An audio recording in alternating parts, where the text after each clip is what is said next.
Hello ভিয়াস, আশা করি ভালো আছেন। আজ অষ্টম শ্রেণীর বিজ্ঞান বইয়ের 33 এবং 34 পৃষ্ঠার সমাধান দেখাবো। তো চলো শুরু করা যাক। 33 পৃষ্ঠায় রয়েছে সপ্তম, অষ্টম ও নবম সেশন। এবার অনুসন্ধানে পাঠ বইয়ের সূর্য, পৃথিবী ও চাঁদ অধ্যায় খেলো। এই অধ্যায়ে পৃথিবী, সূর্য ও চাঁদের অবস্থার কারণে কি ঘটলো তা বিভিন্ন ঘটনা দেখা যাক। দলে আলোচনা করে ছায়া, উপছায়া, আংশিক প্রচ্ছায়া এবং বলা, সূর্যগ্রহণ, সবচেয়ে গ্রহণ, সূর্যগ্রহণের পর্যবেক্ষণের উপায়, প্রয়োজনীয় সতর্ক ইত্যাদি সম্পর্কে পড়ে নাও। এই বিষয়ে নিয়ে ক্লাসে সকলে মিলে আলোচনা করো। এবার তোমার বানানো মডেল সূর্য, পৃথিবী ও চাঁদের অবস্থার পরিবর্তনে কোন কোন ঘটনাগুলো তোমার মডেলে দেখতে পাচ্ছ, এই ঘটনাগুলো দেখানো সম্ভব নয় কেন, এই দল আলোচনা করে উপরে লিখে রাখো। কোনো ঘটনা তোমাদের মডেলে পর্যবেক্ষণ করা সম্ভব হয়েছে। তো চলো এই প্রশ্নটির উত্তর আমরা লিখে নিই। কোনো ঘটনাগুলো তোমাদের মডেলে পর্যবেক্ষণ করা সম্ভব হচ্ছে।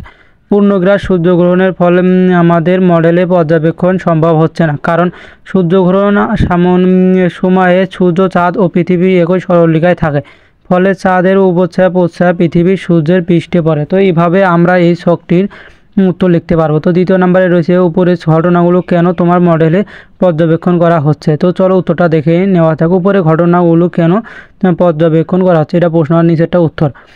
গ্রহণের সময় সূর্য যদি চাঁদের দ্বারা সম্পূর্ণ ঢেকে যায় তবে তা সূর্যগ্রহণে সংপৃক্ত হয়। আমরা জানি চাঁদ পৃথিবী উপবৃত্তাকার পথে পরিভ্রমণ করে, ফলে কখনো কখনো চাঁদ মূলতভাবে বড় দেখায়। চাঁদ অনুভূতি অবস্থায় থাকে সময় যদি সূর্যগ্রহণ হয় তবে পূর্ণগ্রাস সূর্যগ্রহণ হয়ে থাকে। এরকম সময় থেকে পূর্ণগ্রাস সূর্যগ্রহণে ছায়া পড়ে, সেই সকল স্থান থেকে পূর্ণগ্রাসে সূর্যগ্রহণ দেখা।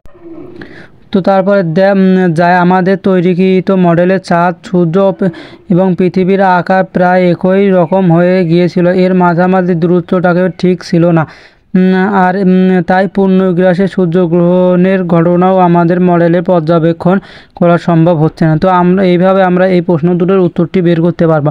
তো পরবর্তীতে কোন ভিডিও চান তা একটু আমাদের কমেন্ট করে জানাবেন। তো আমাদের চ্যানেল নতুন হয়ে থাকলে চ্যানেলটিকে সাবস্ক্রাইব করবেন, আর পেজ থেকে ভিডিওটা দেখে থাকলে পেজটিকে ফলো করবেন এবং লাইক, কমেন্ট ও শেয়ার করবেন। ধন্যবাদ।